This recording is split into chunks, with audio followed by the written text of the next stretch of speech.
যখন বেশি দুঃখ হবে অন্তরে, অন্তর বেশি ব্যথিত হবে, অন্তরে প্রচুর পরিমাণ কষ্ট হবে, কোনো প্রকার চিন্তা করা ছাড়া, কারোর সাথে আলাপ আলোচনা করা ছাড়া যাই নামাজটা বিছান, রবের দরবারে সিজদায় চলে যান। সুবহানাল্লাহ।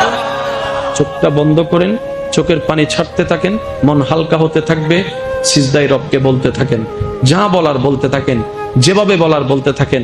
মনে রাখবেন, আপনার সেই মনের বেতার ভাষা হতে পারে আপনার রক্ত বুঝবে না, আপনার ভালোবাসার মানুষ বুঝবে না, আপনার প্রিয় মানুষ বুঝবে না, কিন্তু আপনি যেভাবেই বলেন না কেন, আপনার প্রত্যেকটা শব্দ আপনার রব্বুল আলামিন বুঝবেই বুঝবে। সুবহানাল্লাহ।